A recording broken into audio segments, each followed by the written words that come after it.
अंतः अस्ति प्रारंभः, अंत ही प्रारंभ है। इस पूरे ब्रह्मांड में हर एक प्राणी का, हर एक वस्तु का अंत निश्चित है।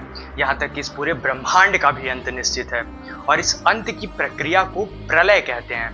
प्रलय में प्र का मतलब होता है प्रारंभ या पहले, और लय का मतलब होता है विलीन हो जाना। जब ये पूरा ब्रह्मांड या कोई भी वस्तु अपने प्रारंभिक स्थिति पे विलीन हो जाती है तो उसे प्रलय कहते हैं। इसलिए कहा जाता है अंतः अस्ति प्रारंभः, अंत ही प्रारंभ है। इस प्रलय को हमारे ऋषियों ने 4 भागों में बांटा: नित्य, नैमित्तिक, आंतिक और प्राकृतिक।